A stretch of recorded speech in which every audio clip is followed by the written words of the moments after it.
Bom dia a todos, acho que é bom dia ainda, né?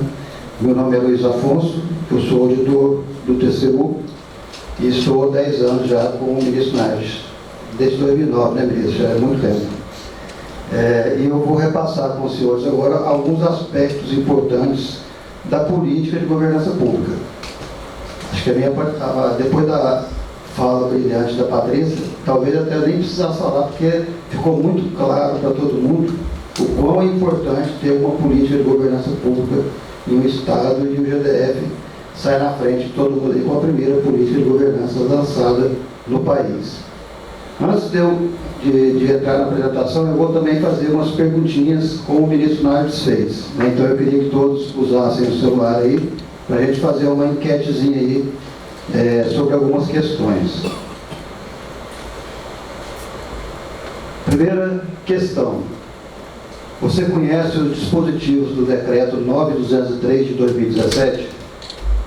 Eu vou mostrar na minha apresentação que esse decreto lançou a política de governança pública no âmbito federal. Então foi o pontapé dessa história no Brasil, né, pela parceria que o ministro fez com o governo anterior. 20 pessoas, 21. A gente vai passar rapidinho, gente, porque o nosso tempo já está ficando meio curto, que já dá uma boa ideia. Então, 18 pessoas em 23 não conhecem, e é por isso que é importante a gente repassar para os senhores a política de governança pública e o decreto 9203 que lançou a política de governança pública. Pode ir para a próxima. Qual mecanismo de governança você acredita ser o mais importante?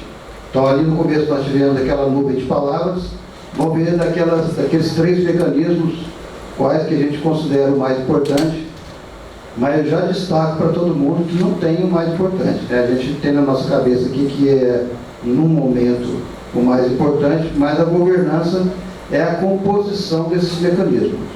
Não adianta ter estratégia sem uma boa liderança e sem ter controle. Não adianta ter controle para controlar o quê? Se eu não tiver nem estratégia, se eu não sei para onde ir, né? E sem a liderança, nada funciona. Mas, como sempre, né, a gente tem as pessoas votando em liderança e em estratégia como os pontos principais. A gente já fez mais ou menos uns 20 cursos como esse, e normalmente a liderança é escolhida junto com a estratégia, né, como ponto principal. A liderança, quando a gente faz com os gestores, eles sempre consideram que é o pilar mais importante, mas já dá um bom diagnóstico a ele. A próxima. Você já ouviu falar da resolução ATCOM número 12, que aprova as diretrizes relacionadas à temática de governança pública? E aí eu já vou destacar para vocês que a gente não vai falar aqui hoje, né, dessa parte da resolução ATCOM que cuida da governança de vocês, da governança dos tribunais de contas. A gente vai destacar uma das diretrizes, que é exatamente o auxílio que os tribunais de contas têm que dar para as políticas de governança em cada estado, como o ministro destacou bem no começo, também o conselheiro Fábio, por que é importante para os tribunais de contas apoiarem essa política.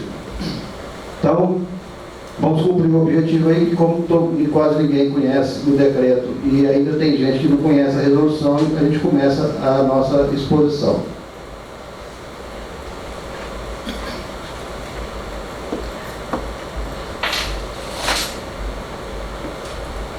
A minha exposição está totalmente dependente do passador. Se ele não funcionar, a gente vai ter um pouco de problema. Mas vamos lá. Então, na minha exposição, a gente vai entender primeiro por que é importante ter uma política de governança pública no âmbito federal, estadual e municipal. E aí a gente começa a entender por que é importante o papel dos tribunais de contas, como implementar essa política. E aí a Patrícia já deu um grande indicativo de como essa política pode ser implementada no Estado, né, já que ela mostrou para a gente quais são os passos iniciais que vêm sendo dados no DF. E no final eu vou fazer uma brevíssima uma recapitulação do conceito de governança pública. Porque a gente fala de governança, mas se a gente sair na rua e alguém perguntar para a gente o que é governança, provavelmente a gente não sabe responder. Então, eu vou dar uma definição aqui campeã para vocês. Se alguém perguntar para mim, a gente dá uma de inteligente e fala, governança é isso. Bem rápido, o objetivo final vai ser esse. Começando então, por que é importante uma política de governança pública? E eu trago essa pesquisa bacana que Daniel Goleman fez no seu livro O Poder da Inteligência Emocional. Ele catalogou que apenas 2% da população mundial, veja bem, senhores, 2% apenas, são responsáveis pelas mudanças que ocorrem no planeta. 13% até ajudam de alguma forma. E 85% ficam totalmente à margem das mudanças. Por conta desse pessoal, a gente poderia até estar vivendo nas cavernas até hoje. E por que eu trago essa reflexão? Porque as lideranças que vão cuidar da governança, os governantes eleitos, os líderes escolhidos, servidores ou não, eles naturalmente deveriam se encaixar ou se enquadrar nesses 2% da população mundial que mudam o planeta, que mudam a realidade da cidade, do estado, do país e quem sabe do mundo. Só que esses líderes, sempre que chegam, eles encontram um legado que não é muito bom. A gente viu na palestra do ministro Marques que seja a gente avaliando organizações, seja a gente avaliando políticas públicas, nós temos aquele mundo meio vermelho e amarelo que ele mostrou. Por isso essa cor meio de terra aí, representando aquele vermelho e amarelo. E aí esses líderes têm que construir esse caminho de mudanças nesse cenário adverso. E como que um agente público produz mudanças? Nós que somos dos tribunais de contas sabemos que um agente público produz mudanças, ele atua no setor público, principalmente prestando serviços e conduzindo políticas públicas. E essas políticas podem ser na área de saúde, educação, transportes, energia, segurança pública, meio ambiente, cultura. E apesar da legitimidade dos governantes eleitos, da competência, dos recursos, dos esforços, da boa vontade dos gestores de fazer acontecer, o que vem acontecendo com as nossas políticas públicas? De uma hora para outra, elas podem virar cinzas, ou podem se quebrar. E isso é muito comum.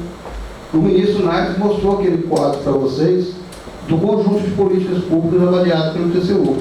Então, você às vezes até tem uma institucionalização da política, faz uma lei, um decreto para isso, mas quando começa a ter que definir objetivos, fazer planos e monitorar essa política, aquele mundo começa a ficar amarelo e vermelho. Então, as nossas políticas não dão certo, ou não davam certo até hoje, por problema de governança nas organizações, por problema de governança da própria política e por falta de um centro de governo forte que pudesse integrar, coordenar os esforços daquelas políticas transversais. Para tentar virar a página dessa história que não era boa, o Tribunal de Contas, então, em conjunto com todos os tribunais, ele vinha identificando boas práticas internacionais, colocando nos seus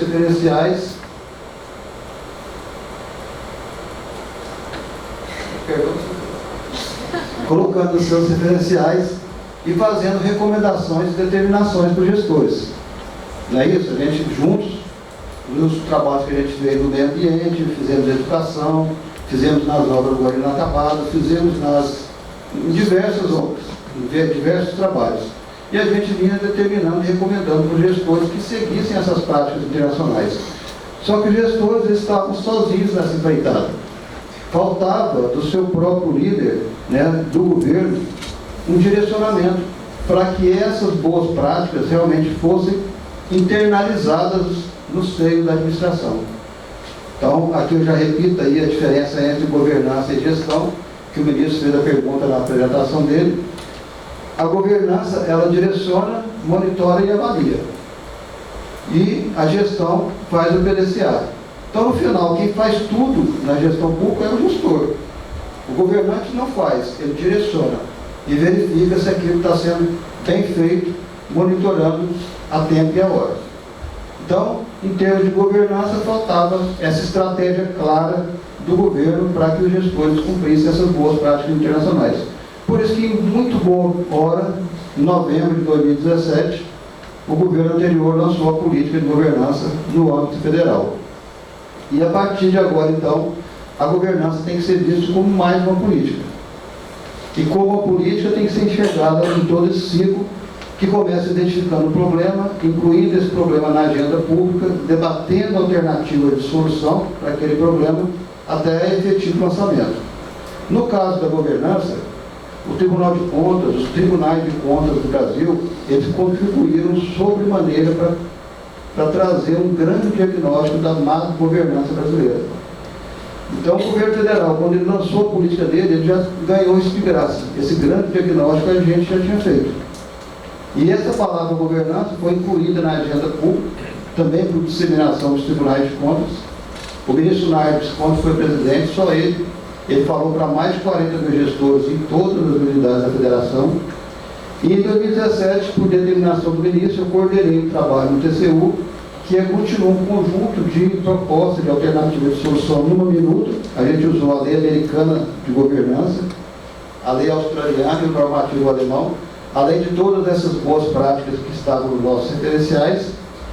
Fizemos uma minuta e boa parte dessas sugestões nossas foram aproveitadas na redação do decreto 9203 e do projeto de lei 9163. Então aqui começa o primeiro objetivo da minha apresentação. Se quase ninguém conhecia o decreto 9203, o decreto 9203 é um normativo que lança, que institucionaliza a política de governança pública no âmbito do Poder Executivo Federal, administração direta, autárquica e fundacional do Poder Executivo Federal.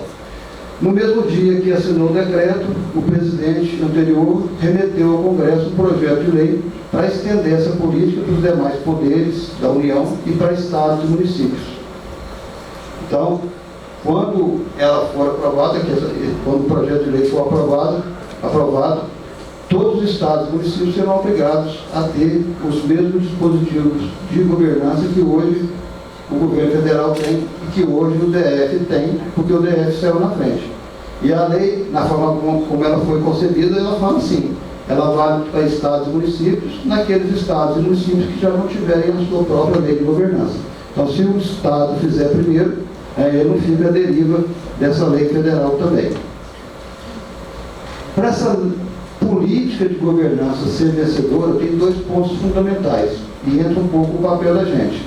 O primeiro passo, e aí a Patrícia deixou isso muito claro na exposição dela, eu tenho que ter um envolvimento muito grande dos secretários, dos ministros, que são, na verdade, os responsáveis por implementar a política. O decreto do federal, o decreto do Distrito Federal, ele deixa essa obrigação. Quem tem a obrigação, e isso vai ser observado nas contas agora, de fazer a governança caminhar dentro de cada secretaria ou secretário, dentro de cada ministério é o ministro. Não importa se o meu órgão é regional lá no Mato Grosso do Sul, em Minas, na Bahia. O responsável por fazer isso andar é o ministro. E, no caso dos estados, é o governador. Então, isso é muito importante. Mas para levantar o caneco mesmo, para ser vencedor de fato essa política, ela tem que ter um foco inequívoco no resultado. O ministro já falou isso. Governança, por si só, não traz nada de benéfico para a população. Ela tem que produzir resultados. E a lei americana que eu falei agora há pouco, você lê a lei americana, você consegue enxergar isso claramente. Tudo que eles fizeram em termos de governança lá foi visando a melhoria do desempenho das organizações. Então, melhorar o seu desempenho para alcançar resultados é o ponto da governança. É nisso que a gente quer chegar. Se eu prevejo ter bons critérios para escolher pessoas, avaliar essas pessoas, né? Se eu tenho que ter plano estratégico, compliance, integridade, tudo isso eu tenho que ter para no final entregar resultados. Porque se eu entregar resultados, eu paro de ver aquelas situações que o ministro Nardes mostrou no começo que a população não quer. A população não quer isso na saúde, não quer isso na educação, não quer isso na segurança pública, não quer obras esburacadadas, não quer obras paralisadas. Enfim, se eu tiver uma boa governança, eu vou ter exatamente aquilo que a população de vez em quando sai na rua para pedir, que são boas políticas públicas, boa prestação de serviços. Então eu preciso ter boa governança, enfim, para ter uma utilização mais eficiente, eficaz, efetiva dos recursos públicos federais e de quebra, né, eu já consigo ter uma organização mais isenta às práticas de fraude, e corrupção. E nós temos a questão do compliance, a questão da integridade. Nós enxergamos o compliance e a integridade também como uma ação de governança. Porque se eu tiver iniciativas esparsas de compliance, de integridade, mas se o governante e a alta liderança não comprarem essa ideia, eu tenho essa prerrogativa durante um certo tempo, enquanto tiver uma pessoa boa conduzindo isso na organização. Se até o compliance, até a integridade for mais um dos pontos da governança, não interessa quem está de plantão tocando isso. Ele vai começar a funcionar de uma forma permanente. A gente vai começar a deixar legados positivos também nessa área. Então, em resumo, eu tenho que ter boa governança para criar valor. E eu só crio valor se eu entregar a tempo e a hora aquilo que a população espera de mim.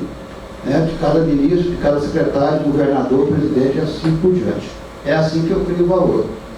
E é por isso que eu tenho que ter uma política de governança pública para finalmente e realmente me encaixar naqueles 2% da população que pode mudar a realidade do Estado, do país, do município.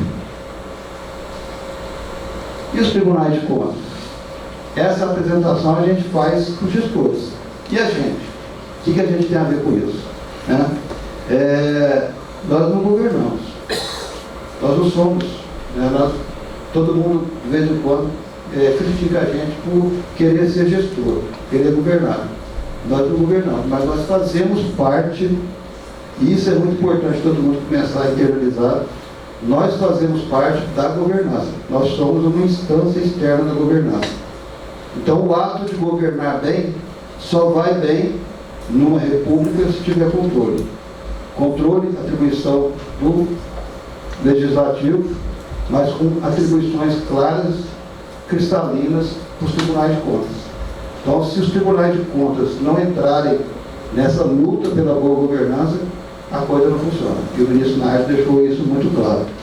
E por isso que foi muito importante, o ministro Nardes já parabenizou o conselheiro Fábio pela edição da resolução ATRICOM número 12, de 30 de novembro do ano passado. Então, algumas pessoas também não conheciam essa resolução. Ela é também extremamente importante para vocês, porque, em primeiro lugar, ela traz diretrizes para todos os tribunais terem a sua própria governança. Eu falei lá no começo que não ia tratar desse assunto aqui, até por não ser presunçoso de um Tribunal de Contas da União querer tratar da governança dos tribunais de contas de vocês. É lógico que a gente vai começar a fazer isso junto, já sugeriram uma cartilha aqui, já sugeriram a gente fazer como uma auditoria coordenada, a gente vai fazer juntos, mas cada Tribunal de Contas agora vai ter que ver como é que pode melhorar a sua própria governança para não ser pior do que o seu jurisdicionado. Porque, historicamente, os tribunais de contas têm sido melhores que os gestores. Então, se os gestores avançam agora e têm avançado muito no âmbito federal, têm avançado de uma forma acelerada no Distrito Federal, se a gente ficar para trás, a gente vai perder esse ponto da história. Então, essa resolução ATRICOM número 12, eu considero que agora é de leitura obrigatória de todo mundo que se considera realmente um membro do controle externo do Brasil. E foi muito importante o seu lançamento. Então, vimos aí, espero que tenha passado para os senhores a importância de ter uma política pública. Não decretos. O decreto é importante porque ele começa a política, mas a política de governança é muito mais ampla do que o decreto. Se o decreto não é toda política, por outro lado também, ele começa, ele dá o pontapé inicial. Então, para a gente ver quais são as providências iniciais que deveriam estar sendo tomadas para implementar a política de governança, a gente tem que começar a ver o decreto. O que do decreto já está sendo cumprido? E o que a gente fez? A gente pegou todos os artigos do decreto e classificou naqueles 3 pilares da governança que os senhores agora há pouco se manifestaram sobre eles. Estratégia, liderança e controle. E a gente vai ler cada um desses artigos agora para os senhores decorarem cada um desses artigos. Brincadeira, gente. Ninguém vai ficar lendo artigo aqui não, isso é muito chato. O que a gente fez? A gente pegou cada ponto principal desses 3 pilares E a gente vai dar uma resumida aqui. Na verdade, a Patrícia, ela já, com a apresentação dela, ela já mostrou mais ou menos o que de liderança, estratégia de controle está sendo feito no DF. E no âmbito federal, né, a política de governança federal, ela é praticamente idêntica à do Distrito Federal, com algumas evoluções que o DF já teve, porque veio depois. Então, cada estado que vier implementando a sua política agora vai aperfeiçoando esse processo. Então, nós vamos começar com liderança, apesar de vocês terem classificado estratégia como o pilar mais importante. Liderança é importantíssimo, até porque Peter Drucker já dizia para a gente que um bom líder faz com que homens bons líderes faz com que homens comuns realizem coisas incomuns. Se eu juntar Peter Drucker com Daniel Goleman, que eu mostrei no começo, os bons líderes, eles acabam aumentando aquele contingente de pessoas que podem mudar o mundo. Vocês concordam? Né?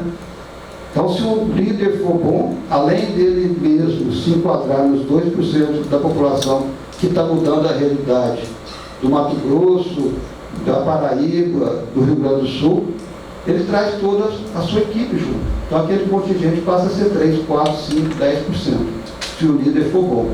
E aí, não é porque está na presença do ministro Nardes, é isso que ele faz.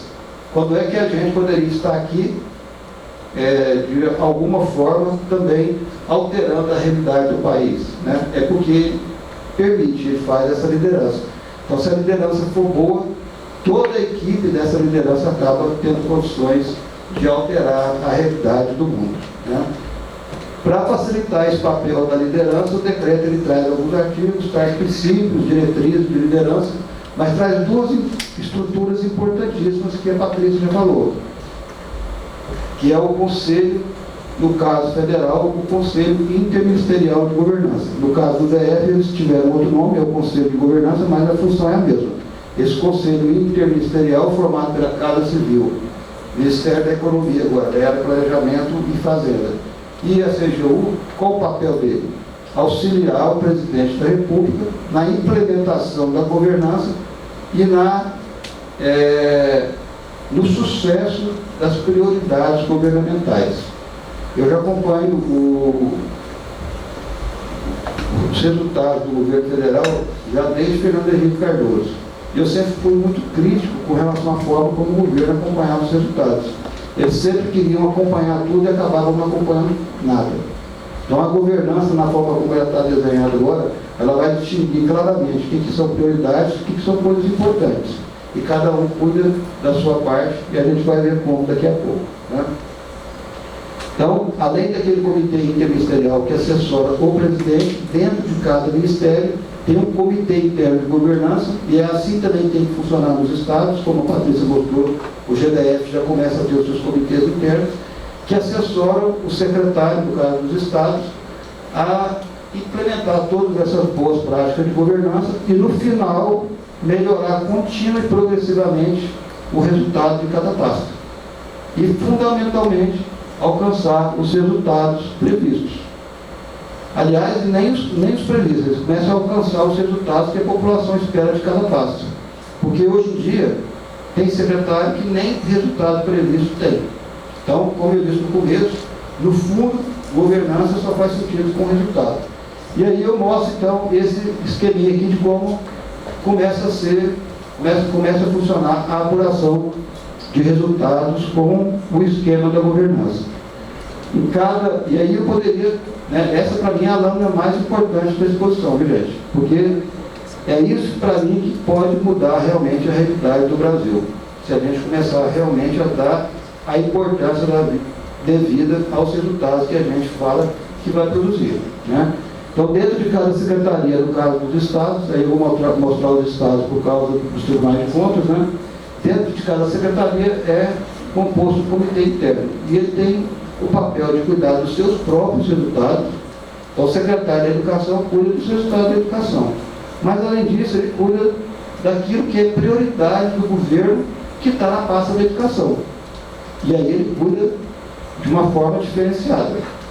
E ele cuida também da gestão de riscos, daquele resultado dele e do governador não dá certo.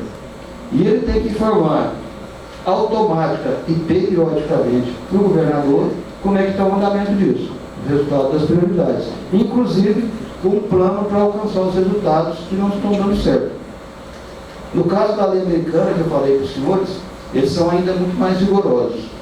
Porque lá, quando o trânsito, por exemplo, tem alguma coisa que não está dando certo, esse desvio do resultado pretendido tem que ser levado ao conhecimento do Congresso. E o Congresso tem que se manifestar sobre isso. Então, a gente até pensou, no primeiro momento, em colocar isso no normativo brasileiro também, mas achamos que era um passo assim, meio audacioso para o momento. Mas esses resultados prioritários são tão importantes que a cada período que eu acompanho, se não está dando certo, eu já tenho que, a tempo e a hora, já fazer um plano para corrigir os desvios que estão ocorrendo. E esse comitê interno também cuida daqueles riscos relevantes da sua pasta, mas que podem interferir no sucesso do governo como um todo. E o que o Centro de Governo faz? Que no caso federal chama Comitê Interministerial de Governança, no caso do Distrito Federal chama Conselho de Governança. Ele cuida de azeitar a máquina. Então, se cada pasta cuida da sua prioridade, o Conselho, o Centro de Governo não cuida dos resultados de todo mundo, não. Ele pensa assim, a máquina está azeitada e eu vou lá e vejo se está realmente azeitada. Então, o resultado de cada um não é que não seja importante, é muito importante também. Mas se o governador for ver tudo, ele acaba não vendo nada. É como um carro. Se cada motorista, a cada momento, for descer do carro para ver se o pneu está vazio ou cheio, ele acaba não dirigindo. Então, tem certas coisas que ele tem que confiar que está funcionando. Tem que confiar e monitorar para ver se está funcionando. E aí, o Centro de Governo, cuida só das prioridades e dos riscos transversais. Aqueles riscos que a Renata vai mostrar depois para os senhores, né, que acontecem quando políticas públicas perpassam mais de uma secretaria, mais de uma unidade da federação. Então, quem tem o papel de cuidar disso no governo é o Conselho de Governança, o Comitê Interministerial, em suma, é o Centro do Governo. Por quê? Porque até hoje, quando o risco ele incluía mais de uma secretaria, acaba ainda, né, que cada um deixa para o outro, achando que o outro vai fazer essa gestão de risco, e ninguém faz risco nenhum. E a gente começa a ter aquelas políticas pegando fogo ou quebrando de uma hora para outra. Então, para mim, eu poderia até parar minha exposição por aqui, mas vamos continuar. Esse aqui, para mim, é o ponto mais importante da governança. Vamos para a estratégia. Estratégia tem um ponto importante no decreto, na política de governança pública, que ela faz essa correlação entre gestão de risco e estratégia. Porque risco, na verdade, quando eu estou falando de uma visão mais macro, é a possibilidade do meu objetivo estratégico não dar certo. Por isso que eu falei no começo que não adianta eu ter controle se eu não tiver estratégia. Eu vou controlar o quê? Se eu não sei para onde ir, qualquer lugar que eu for está bom. Por isso que a governança é a congregação disso tudo. Né? Então, eu preciso ter uma gestão de risco atrelada à estratégia, e o decreto federal tem isso, o decreto do Distrito Federal também tem isso. E eu preciso, pessoal, né, a Patrícia falou muito da questão da inovação, e a gente, quando estava apresentando a nossa minuta para o governo federal, a gente várias vezes foi confrontado com a ideia, o conselheiro Fábio também falou isso, né, de que hoje ninguém mais inova por culpa do controle. A gente não concordou muito com isso. Porque inovação, ela depende de responsabilidade. Não inovar, por sinal, é muito mais arriscado do que inovar, do que construir o futuro, e Peter Drucker já falava isso. E de novo, trazendo o Peter Drucker para namorar com o Daniel Goleman, né? Se a gente não inovar, a gente nunca vai cair naqueles 2% que está inovando o mundo. A gente vai estar sempre seguindo os líderes. Quem não inova, não consegue ser líder. Só que eu preciso inovar com segurança, até porque eu não pularia de um paraquedas sem verificar os riscos da meteorologia, da altitude, do lugar onde vai pousar, do avião que vai levar os paraquedistas.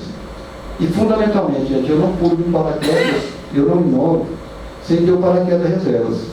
Porque tem riscos que matam a gente. Tem riscos que matam a minha política pública, que faz ela quebrar, que faz ela virar fumaça. E o papel nosso aqui, dos tribunais de contas, é identificar isso também. Né? Quais são aqueles riscos que podem descontinuar a política pública, mas que não estão tendo a devida atenção do gestor. E eu vou partindo para o final, então, vou pular isso que já foi falado muito, né, da questão do plano de longo prazo. A Patrícia falou que no DF são 60 anos, no governo federal são 12, e finaliza aí com controle, né, falando de liderança, alguns aspectos importantes de estratégia de controle. Controle é uma coisa chata, eu sei, né? Quando a gente fala com gestores, ninguém gosta de controle. Eu também já fui gestor, trabalhei no Banco do Brasil quase 23 anos, e ficava bem incomodado quando a CGU, a EGU, às vezes, eventualmente, até o Tribunal de Contas do Estado ia nas minhas equipes. Apesar de a gente querer fazer tudo certo, o controle sempre pode achar alguma coisa errada. Mas é muito importante, apesar até da gente ter classificado como de menor importância aqui naquelas 3 pernas da governança, porque não tem anjos. James Madison, que foi o 4º presidente dos Estados Unidos, já dizia isso, que se homens fossem anjos, governos nem seriam necessários. E se homens governassem anjos, não precisariam da gente. Não precisaria de controle interno nem externo. Como não tem anjos, temos que ter controle. E o segredo que a gente fala para o gestor é quanto melhor for o controle interno, menos importunados eles serão pelo controle externo. E para a gente, que somos controle, quanto melhor for o controle interno, mais eficaz, eficiente e efetivo os tribunais de contas eles vão estar sendo. Então, se eu monitoro o controle interno e desenvolvo o controle interno, eu evito a causa, né, dos desvios, da corrupção, do mal feito. Então, eu preciso ter controles fortes. E, na política de governança, um dos pontos que está sendo priorizado lá é esse controle para combater fraudes e corrupção, que é a integridade. Integridade é uma palavra que entrou em moda no Brasil depois da lei anticorrupção, porque as empresas que querem fazer acordo de leniência têm que se comprometer com um programa mínimo de integridade. Se elas têm que ter muito mais os órgãos públicos. Esse painel aqui é um painel que a CGU elaborou, né? Só estou apresentando assim, não dá para ler cada um daqueles pontos, não. Mas é para vocês saberem que a CGU, por exemplo, já tem um painel de controle acompanhando como é que está a integridade do governo federal.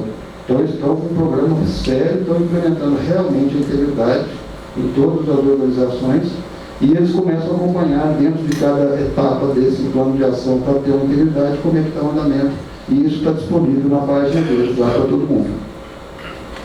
E aí, então, eu finalizo a minha exposição com aquela definição de governança que eu falei que ia trazer para os senhores. Essa definição, ela está também no decreto, tanto federal, no 903, quanto o do governo federal. Só que antes de ver essa definição, eu trago essa figura da ponte JK para mostrar para os senhores realmente que a definição de governança pode ser até intuitiva e uma criança pode saber o que é governança. Né? Quando o ministro começou com essa história da governança em 2012, eu já estava com ele, eu estava descendo para levar meus meninos para a escola, comentei com eles e perguntei para o meu menino do meio, André Luiz, o ministro está com esse desafio novo para a gente, você saberia dizer para a gente o que é governança? E ele não se intimidou, não. Ele pensou um pouquinho e virou para mim e disse, ué, pai, governança não é como os governos governam? E é isso mesmo. Governança é como os governos governam. É como eles lançam mão de um conjunto de mecanismos ou de boas práticas para direcionar, avaliar e monitorar os gestores, que na verdade são quem realizam todos os serviços públicos e políticas públicas de interesse da sociedade. Então, são os gestores públicos com o direcionamento dos gestores que não vão deixar as políticas incendiarem, quebrarem e fragmentarem. Fácil de definir. Governança pública é um conjunto de práticas, de boas práticas, de liderança, estratégia e controle, né? Conjunto de boas práticas de liderança, estratégia e controle, para governar bem. Para realmente entregar aquilo que a população quer e para realmente nos fazer parte daquele 2% que está mudando a realidade do país. Então é isso aí, gente. Agradeço a todos aí a atenção.